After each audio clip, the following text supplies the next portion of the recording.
Mic check, please. Hey everybody, welcome back to the Ducks Unlimited Podcast. I'm your host, Chris Jennings. I'm your host, Dr. Mike Brazier. My name is John Gordon. I'll be your host. And I'm your host, Katie Burke.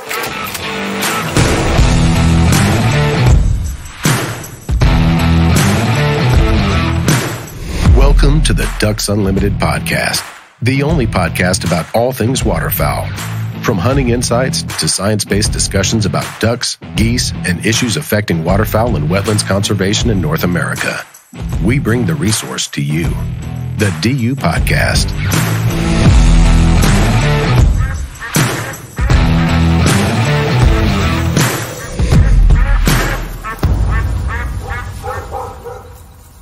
Hi, everybody. Welcome back to the Ducks Unlimited Podcast. Today on this show, I have Jerry Talton, Master Carver. Welcome to the show, Jerry. Glad to be here. Unfortunately, we had done this interview already at the Leland Little Sporting Fair back in February, but everybody in the background at the Sporting Arts Fair was having too good of a time, and we could really hear them in our interview. So we're going to redo this in the studio so that we can hear you instead of them. Does that sound all right? Yes, ma'am. Sounds perfect. Like always in all my interviews, and we did this before, though your story's a little bit out there. As a Master Carver, you've been interviewed a few times, but what is your introduction to the outdoors, like as a kid? How did that become part of your life, and what was that like for you growing up? All right. So I grew up surfing and skateboarding and basically doing things outside but not associated with hunting and fishing. All of my brothers hunted and fished, but I did not. Later in life, I was making surfboards. I purchased a Decoy for my brother as a Christmas gift and pretty much walked around with it until I was obsessed with it because I convinced myself and my wife that it was just a surfboard with a duck head on it and I could make them. So that turned in, I think I was 26, and I actually made decoys for about probably less than a year before I decided that I wanted to try duck hunting. Hooked up with a local guy who duck hunted. My brother and I went duck hunting with him, and I killed my first duck in his blind, which was a green-winged teal, which I had no idea that I had killed God's favorite duck, to shoot and eat. Was that God's favorite duck? Because it tastes the best. I mean, it does. when he made a green winged teal, he made something that anybody can eat. People who say they don't eat duck, you can feed them a green winged teal, and they say, "Man, that's the best beef I've ever had." It's so tender. So you were carving for a year before that. What were you carving? Just all different species, or do you know? My first duck or decoy, I guess, was a pintail. Because everybody likes to start out with the easy stuff. And I still have it. It is, we refer to it as Old Nessie. It's got a body like a Canada goose and a head like a grebe. I went and bought a book. I actually went to, at the time we were living in Cedar Point, North Carolina, which is right on Bogue Sound. And we lived in a neighborhood next to our local foremost decoy expert. And I went to see him, and he was kind of mean, which I'd known him for years, been doing business with him at his hardware store forever. His name was Don Walston. And he had just had a stroke, and he took his cane and he pointed at a bookshelf up by the cash register, and he said, "You go buy Jack's book, and you read that, and you think you know something about decoys, come back and talk to me." So I went and bought a book written by Dr. Jack Dudley called Carteret Waterfowl Heritage. And I've always enjoyed history as well as, anything outdoors.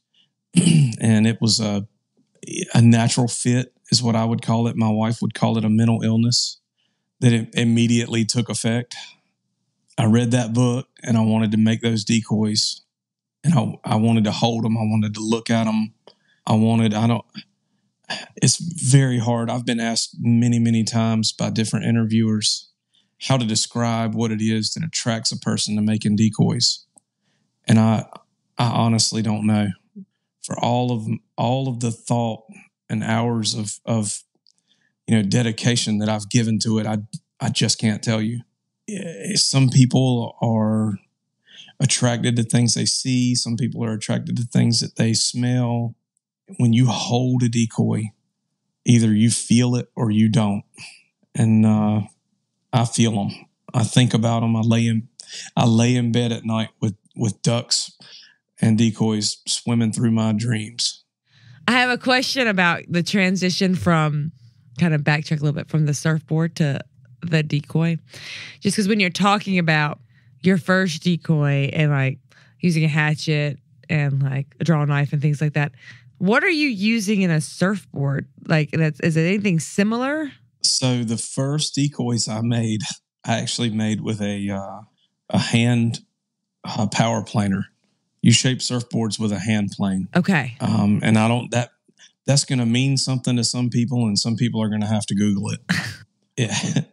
It's a tool that has basically a flat table on the bottom of it with a rotating cutter head, and you shape surfboards with that.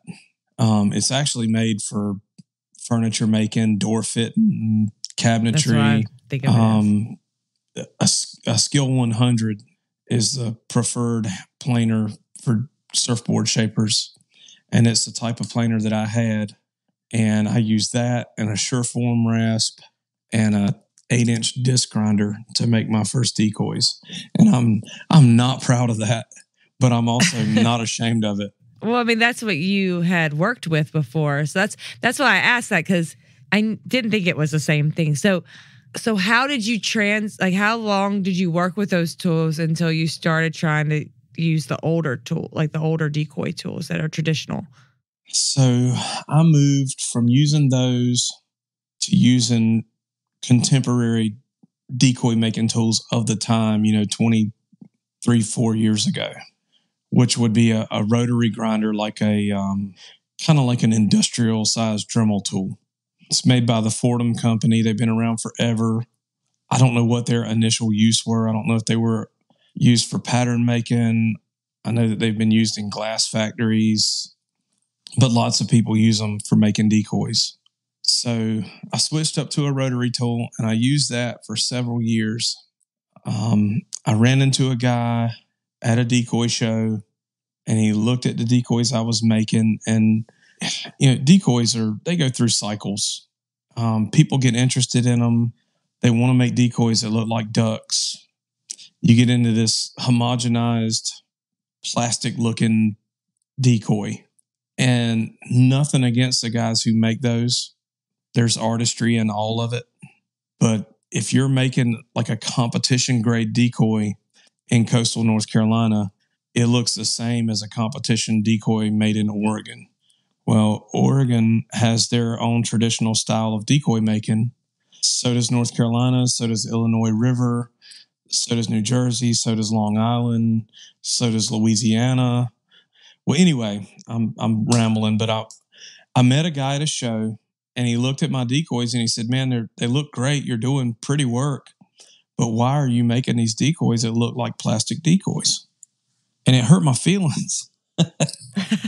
But his name was Jamie Hand, and we both share a love for hunting marsh hens, which is kind of a rarity these days. Not many people hunt them anymore. What's a marsh hen? I don't even know what a marsh hen is. So a marsh hen is, maybe I shouldn't have said marsh hen, but in New Jersey they hunt Carolina rails, which is a Sora rail, Sora. Okay. The term skinny as a rail is not referring to a handrail. It's referring to a Virginia rail. Clapper rail is what we hunt mostly around here. They're birds that live in the marsh. If you're ever out on the marsh and you hear a bird and it sounds like a witch cackling off in the distance, that's a marsh hen. Did I dive too deep? I'm sorry. No. I just didn't know. And I'm sure other people don't know. It's so, I can't remember. When I was there, I can't remember what it was that y'all were calling something. And I was like, what is that? And then it's just like, just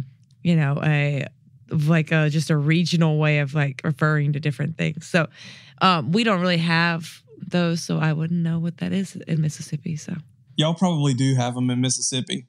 But it's really, if you look at old, I will reference North Carolina wildlife magazines in the 50s. Yeah. That magazine that was put out by the Wildlife Resources Commission had marsh hen hunting on the cover. Oh, really? But by the 70s, it had dove hunting on the cover. And by the 90s, it had goose hunting on the cover. So it's just a bird that not many people hunt anymore. Okay. And Jamie and I share a love for hunting railbirds. So I went to New Jersey to hunt railbirds with him. He kind of preached me up on making regional decoys because he makes a traditional South Jersey decoy. Yep. And I came home and I went down east and I tried to find somebody who was still making traditional core sound decoys. And there was really only one or two guys that were making them.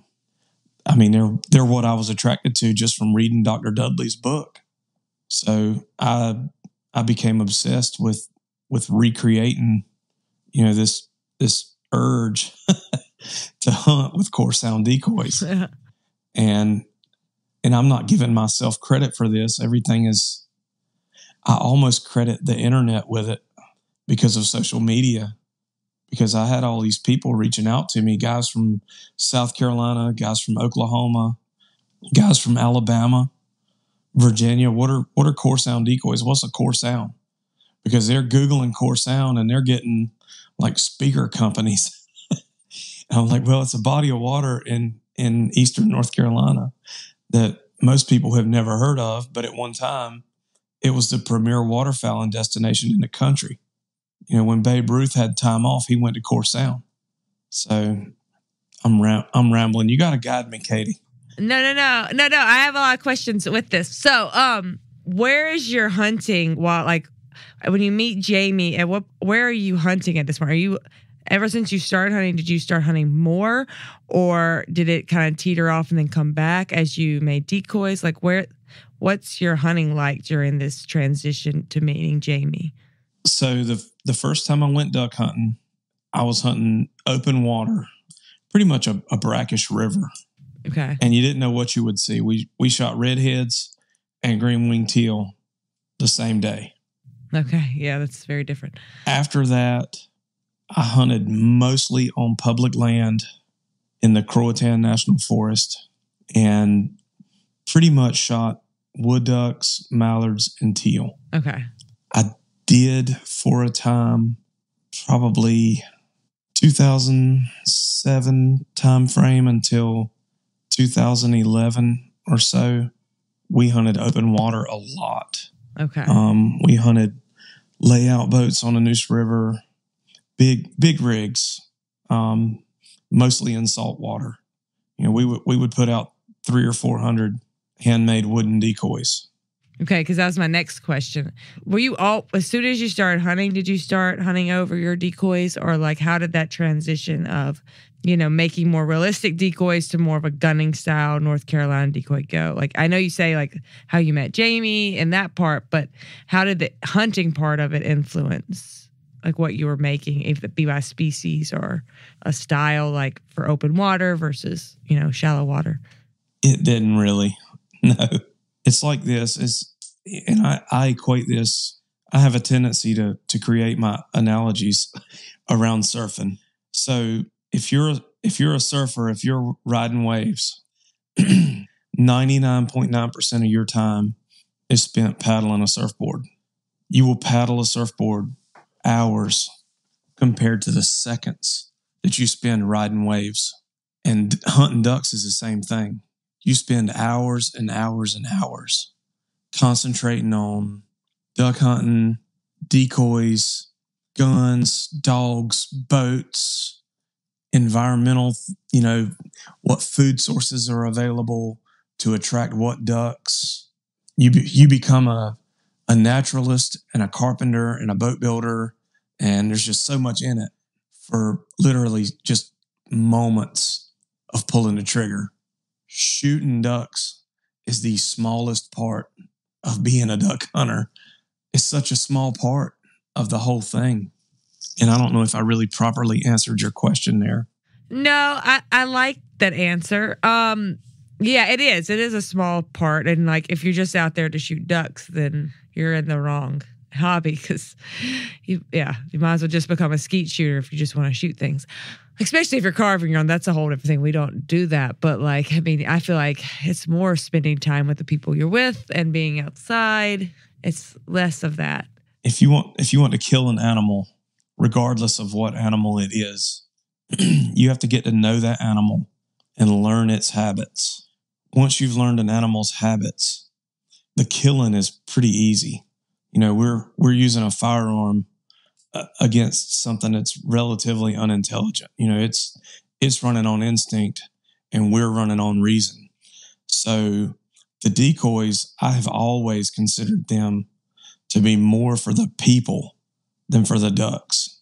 You find out where a duck's going, you go there and you wait for him. You don't need to put out 36 decoys. You're doing that for yourself. Though you're going to make some people mad with that comment, though. I kind of agree with you. Well, there are some people who like to put out a lot of decoys, Jerry. You know, at times I've been one of those people. But, you know, I'll use this past year as an example. I dropped one out of the sled. And, of course, it was dark. Wind was blowing. It was raining. It was the end of the season. We were guiding some guys. And, you know, when you're guiding, especially, you're putting on a show for people. They think you know something that they don't. Probably shouldn't say that either. That might make some people mad too. But, you know, we dropped a decoy, or I actually dropped a decoy. I shouldn't say we. I'm spreading blame. But I dropped a blue-winged teal out of the sled, and we put the decoys out 75 yards away. Perfect setup. I mean, just wind was right, sun was right, weather was right, conditions were right. There were birds in the area. And I'll be daggone if every bird that come in there didn't like that single blue-winged teal. You know, it was very frustrating watching all of the birds go to that single when we had this beautiful rig of handmade decoys out. So anytime somebody starts telling me that they understand duck behavior, I'm dubious of anything else they have to say. I can imagine, though, like, especially on, you made the decoys that you're working on. I can't imagine what that's like, but it's got to be, just even seeing them on the water has got to have its own amount of pleasure, even if the ducks aren't coming in. Like, just watching your decoys out there adds to it for you. It's so rare that it all comes together. But when it does all come together, it's so much more special. Even if I'm hunting over decoys that I didn't make, which most of my rig are decoys that I didn't make. Oh, really? But it's tough to keep mine. I got kids to feed. So, you know, somebody wants them, generally they can get them because I live at the factory. Yeah. This past January, we had a photographer from a magazine with us. I'm sitting there. I've got my little 20 gauge side by side. I've got on my fancy little clothes that the magazine people sent. We've got the decoys out. Sun comes up. There's a single gadwall, and everybody's opinion of gadwall is different. But that gadwall is circling the decoys like they're known to do. You know, they'll fly in a circle for an hour and then go away, especially if there's 10 of them. But he's circling the decoys. My buddy's sitting over there pecking on a duck call. And finally that thing just decides, and it comes in there just right. One shot with that 20 gauge. Pop the gun open, pull the shell out, stick it in my pocket. Dog's coming back with the dead gadwall, and the photographer goes, "Man, that was awesome. Do you think we can do that again?" I'm like, dude, that never happens. Never. Normally that thing would come in here, and all four of us would empty our guns, and it would fly right out of here. You know, like, you didn't get that.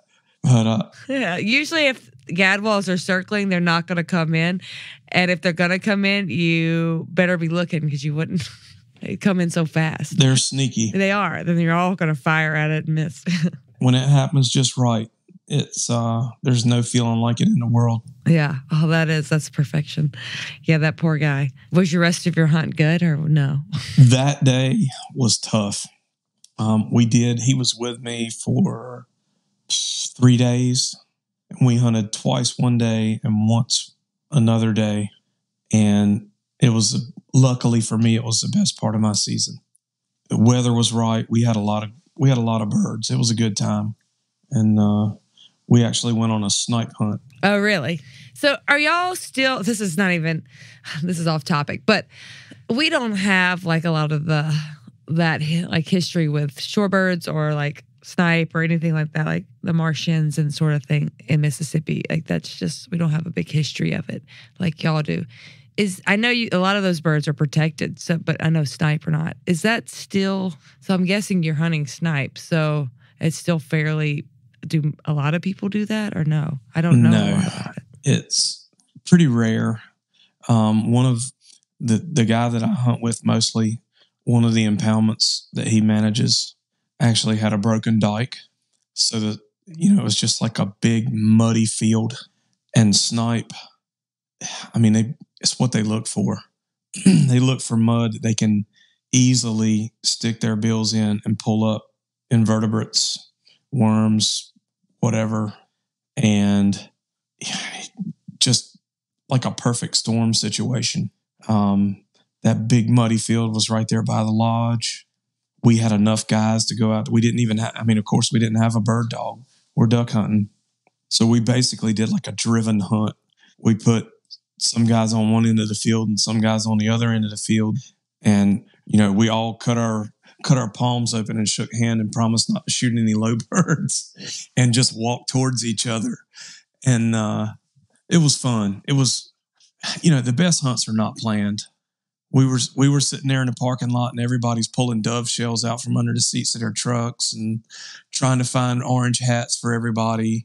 And, everybody's wearing everybody else's clothes and shooting everybody else's guns. And it was an awesome time. The way it worked out, we were able to clean those birds and cook them and eat them that night. How do snipe taste? Like a tender quail. Think woodcock. Do you ever eat woodcock? Yeah. Just like a woodcock. Yeah, we get them in Mississippi. I don't know if I've ever seen them, like enough of them to do what y'all did. Like I don't think I've seen, because we have in the Mississippi Delta, we have these, I don't know if you know this, but we have, lots of mud. Like our mud is known as, we call it gumbo, and it'll just like big muddy fields, and they like them, but I've never seen enough of them to make it like worth the hunt. I've hunted them before. A friend of mine, a guy I used to guide and hunt with, Kent Hood, he and I would go out in the Croatan and you walk these hardwood and canebrake bottoms looking for beaver swamps. And I had a little bird dog at the time, and we would always plan on shooting woodcocks. And we would, or is it woodcocks or woodcock? It's woodcock, I think. I think it. Yeah, I don't know either. Well, but we would take our guns and wear orange hats like we were woodcock hunting when we were actually looking for beaver ponds. And we would occasionally, if we came up on an old beaver meadow where there was a lot of mud, we would find them. But I've never actually gone out looking for snipe. Okay. But last winter, there were flocks of thousands of them. And I embarrassed myself. We had that photographer and my buddy's like, those are snipe. And I said, no, man, they can't be. Not that many. and I tried my best to play it off, but I heard about it for a week. Not knowing what to wear. That's the worst thing in the world for a decoy maker, to not be able to identify a bird. Well, have you made many snipe in your decoy days? I can't say I ever have. So there's your excuse right there. You're fine. I did save the wings off of a bunch of them, though. Yeah. Well, now if you have so many, you might. I don't know if they decoy though. Does snipe decoy? I don't know. I wouldn't think so. That was my question was before you said how you hunt on it, was if they decoy, because I just assumed they wouldn't. And then you kind of said, well, you said how you hunted them. Then that kind of answered my question. But yeah, I don't know if you would need a decoy. It's interesting. Let's take a quick break and then we'll come back in, because I got some more, kind of got on a tangent there. So we'll come back in and refocus this back on decoys.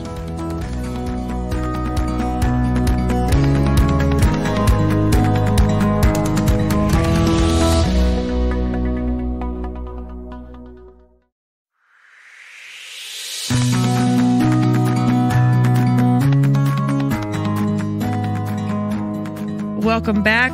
So we talked about, you mentioned it a little bit earlier, but I'd like to kind of go back into, I guess it was you mentioned Kurt Salter and Walter Gaskell, right? The Core Sound guys.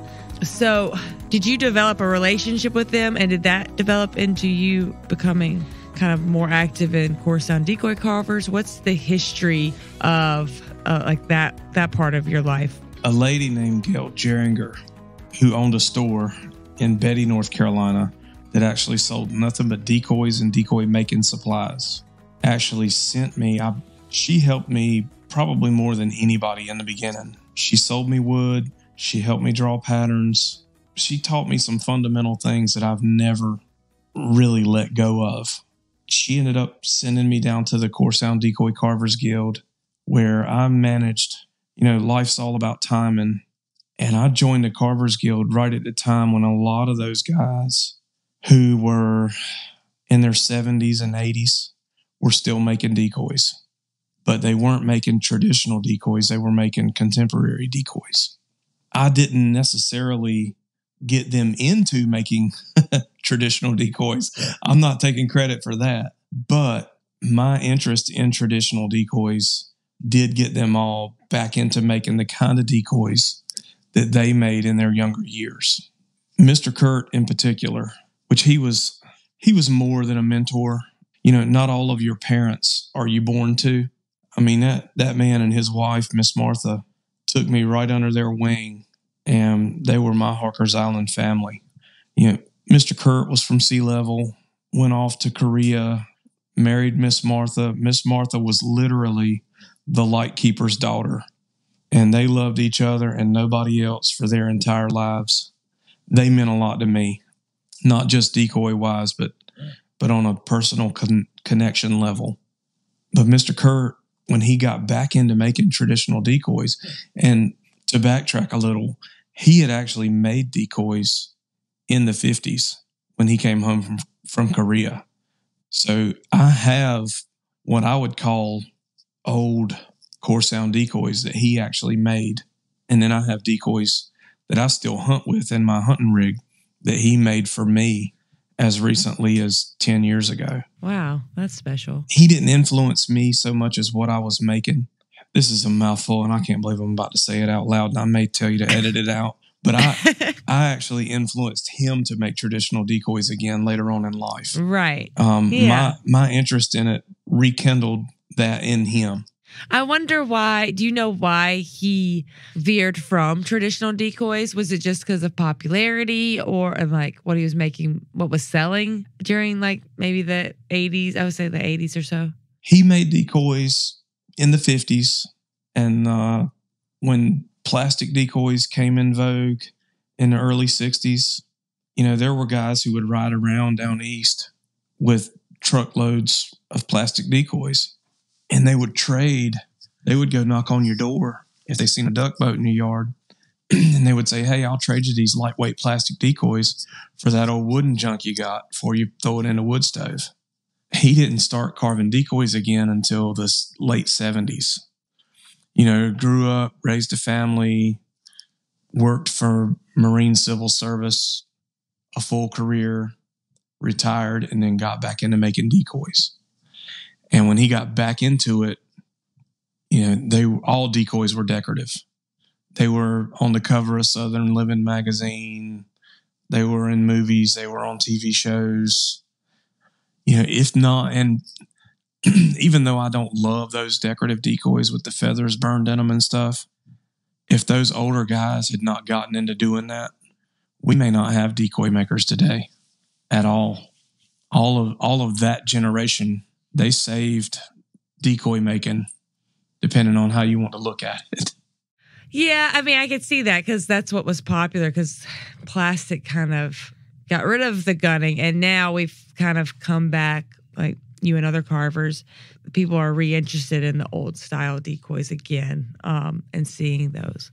So you had to have some sort, you're right, there had to be some sort of bridging transition where the plastic came in and kind of overtook because they were lighter and cheaper and easier to get to. You could replace them easily. You didn't have to paint them over. There wasn't all that kind of repair you had to do. You just bought new decoys. So the carvers, just like in everything, there has to be an evolution. So they evolved into selling the more decorative ones because that was what was popular in an art sort of way. And then I think now we finally just found a new appreciation for these older style decoy, which is great. Especially, like there's more, like you have your niece that's carving now. There's starting to be newer carvers. And I didn't know there would be new carvers. So it's kind of nice to see that. You and I have talked about this before, but social media, and I really think social media has played a pretty critical role in bringing back traditional decoys. In fact, I think it's kind of taken everybody back to older style guns, older style gear, handmade duck calls. A lot of people are just interested in the history of it more so than space age duck killing technology. People say, I see guys smoking pipes, wearing wax cotton, hunting over wooden decoys. Do you notice that? Yes, 100%. Yeah, we're actually about to put on a history of DU camo exhibit. So, yeah. Oh, that'll be cool. Yeah, because of the vintage camo's gotten so popular.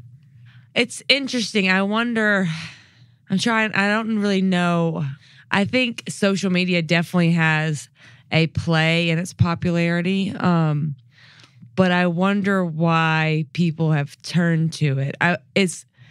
So part of me thinks, and I'm just speculating, but like when we got the museum, Ducks Unlimited never collected their history. And then Johnny Morris was like, hey, we're going to give you a museum. And we all of a sudden had to come up with our history. I mean, we knew what our history was, but we didn't have objects from it. Everything Ducks Unlimited ever done had sold those objects and put them back and sold them, and the money went to conservation. That's just how we've always operated. And then he offers us this thing, and we wake up and we're 80 years old, and we're like, oh, I guess, people care. My point to say all that is maybe it's the first time waterfowlers, I know that older, the problem with collecting is that most of the collectors are older.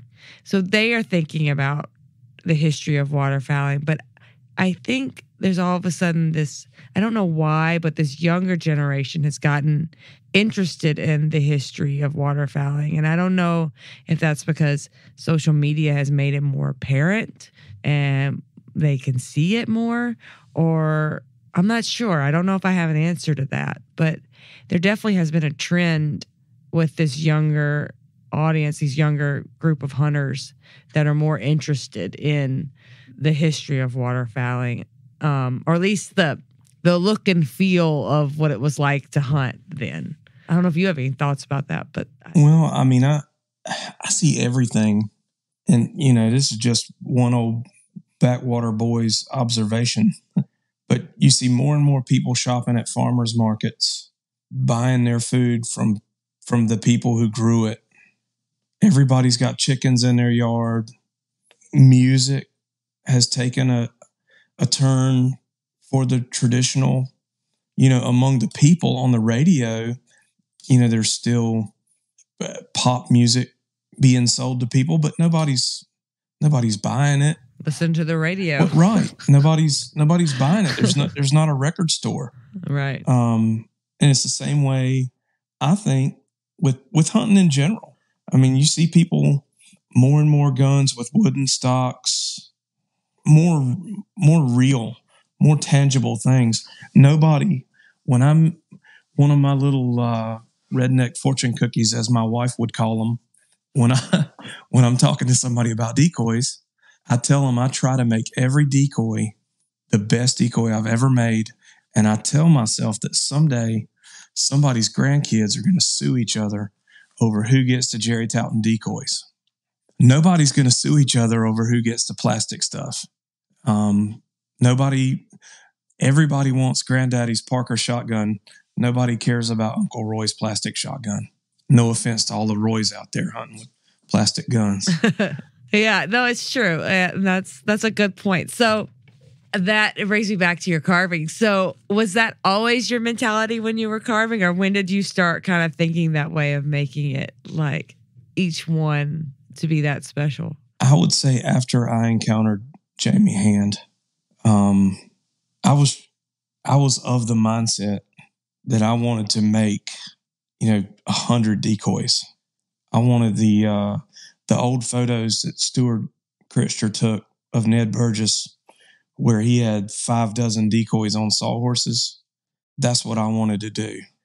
And I never, up until that point, had slowed down to make one good one, not putting down my early work.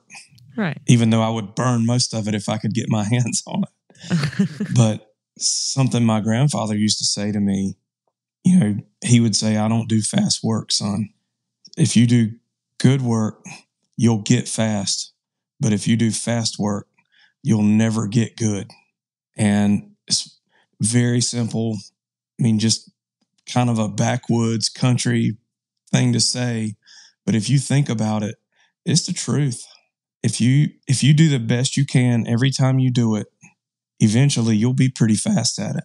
Well, I also imagine you're not going to, just in terms of your client, they're not going to be disappointed that it took too long and it's as good as it is. You're not going to make too many people angry that you took too long, but you delivered the quality that you're delivering. Well, I don't know about that, but I could always be faster. But one thing I will say for myself is that I don't lie to people and tell them I'm fast. I tell them I'm slow, and I tell them if they really want one, they better stay on me or reach out to my wife and stay on her, because she's the only one that can force me. All right, so I have a hard question for you that you might not like. So with that in mind, what do you see in the future of your decoy making? Like, where do you see it going? What goals do you have for it? Like, it's a pretty broad question, but. So I don't mind answering that at all. I see myself making decoys for the rest of my life. And as far as where it's going, professionally, I'm getting to the age to where I'm thinking more and more about making decoys as work. I have a lot of ideas. We have an old farmhouse that we're restoring, and this is me talking about me. I don't mean to sound like I'm promoting anything, but we're restoring an old farmhouse, and I can kind of see me turning that into a decoy carving school, like a destination kind of thing. Not for daily classes, but like if you'd be amazed how many people reach out and want to take lessons. But that's impossible to do in a non-residential situation. Right. So would it be like a residency type situation? Is that what you're thinking? Like they would come I don't stay? have a plan. I just have an idea. But yes, yeah, there's a guy. Can I name drop somebody who I barely know? Yes. Through one of the events that I did with Garden and Gun magazine, I met a man named Bill Oyster who makes custom bamboo fly rods. And he is in the mountains of Georgia, and he has basically a bunkhouse and a classroom on his property. And people come from all over the world to learn to make fly rods with him. And nobody does that for decoys. No, it's a great idea. Where are you? Like, are you where you are now, like in the Core Sound area? Yes. I'm actually in western Carteret County on the White Oak River. I married a girl from this end of the county, so this is where we'll be forever. So the reason I asked that is that's significant, because if you're going to have this place where people come and are residents to learn how to carve decoys, I think you want them to also be able to experience the area and the history of where these decoys were made and hunted and the marshes they were hunted in. Like it needs to be more than just being in one location and being with a carver, but I think it adds more to it that it's also the location it is in. It does. And that's, like I said, I don't have a plan. It's just an idea. I probably shouldn't even be talking about it. Well, maybe by saying it, you put it out there in the world, and this will help people hold you accountable. So now people are going to hear this, and they're going to be like, "Hey, you remember you said you were going to make that thing?" Well, I'm working on it. I'm moving in that direction. So yeah, that's a really cool idea. That is what my little brother would call my old man plan. Your old man plan. That's a good one. I like it. So we've been doing this for a while now, and I've taken up a lot of your time. But is there anything that we haven't talked about that you would like to add? Now, see, that's a hard question. I know it's a big question. I don't know. Make decoys. I guess. Well, I guess make decoys. I do have one that we didn't talk about because we mentioned your niece and like a little bit of work with like younger carvers. Can you speak on like what that's been like? Because I mean, she's a good carver now, and was that? I mean, you talk about with residency carvers. I'm guessing you're going to get a different group, mostly adults. But I want you to talk about a little bit with like your work with your niece and younger carvers. So the Core Sound Decoy Carvers Guild does a lot with youth, and we also try to continually have classes that are just for ladies, which I know, you're not supposed to do stuff like that anymore. but there's a lot of ladies out there who hunt. I mean, you're a fine example of that. And there's nothing for them specifically where they don't feel like they're in a boys club. And I'm just telling you what I've been told. I've never actually personally experienced it. but Camille, actually, my niece Camille, she's my youngest brother's oldest daughter. She just turned 18. She started carving in a class for youth a couple of years ago, and she's growing up. She's farming. She's making decoys. She's growing microgreens and going around and selling them at different farmers markets and stuff. And there's 1,000 people doing that, but she's this cute little girl at the farmers market, and she's over there with a hatchet chopping out decoys. So she's really just doing her thing. And I took her hunting for the first time last year. She had tried to hunt on her own. They actually have some pretty good duck habitat on their farm, but nobody, she's had a couple of the local boys, offer to teach her to hunt, but really they're just coming out there to hunt their swamp. So we went several times last year, and she's really into it. She's really good at it. She's so good at it. I'm not allowed to brag on how good she is here in this house with my daughters. So they don't want to hear me bragging on her. I'm glad to hear that, especially that she's doing it that way. There is a history of women in decoys. It's hard to know really how much. I mean, they're always known, like especially in the Illinois River, as painting the decoys. But I don't think we'll ever really know how much they really were involved. People say, "Oh, they weren't," but like I don't know if they were going to be recorded that much to begin with, even if they were involved. So it's hard to say how much like carvers' wives did in projects and things like that. So it's nice to see that they're doing stuff with women, because it has been, they're very few. I mean, I can name the women carvers on one hand, and it's not a hard. I mean, I wouldn't even tell them carvers; they just painted them. I know. Well, I don't know a lot of. I guess Joe Heyman up in Currituck County, his wife was known for recovering canvas decoys and painting them. I mean, people would bring, after hunting season, they would drop off 500 decoys to be recovered and repainted. And it was fairly well known that she was the one doing it.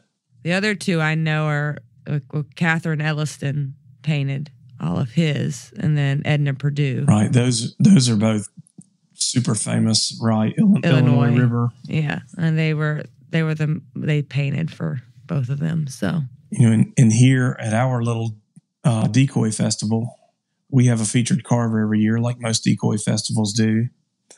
And we have had Joe and Sue Fulcher were featured carvers. Mm-hmm. And Gail Geringer, the lady who kind of got me started, she was a featured carver at our show. Jennifer Taylor was a featured carver at our show. And this year, Miss June Bryan is a featured carver at our show. That's quite a few. Yeah, that's great. Having 2 daughters and trying to raise them with the mindset that they can do anything a boy can do. That, and Miss Gail, I can't oversell her influence on me in making decoys. She was the first person that was nice to me and willing to talk to me about making decoys, about what to use, how to start, how to go about it, what to use as reference material. She was good to me. And that may be why I feel so strongly about the having the ladies involved.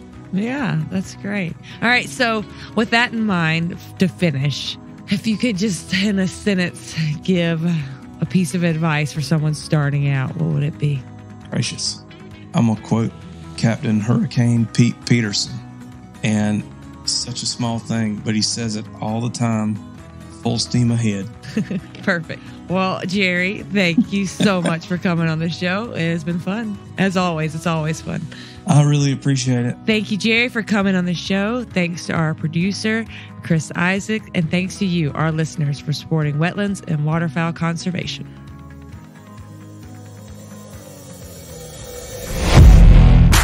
Thank you for listening to this episode of the DU Podcast.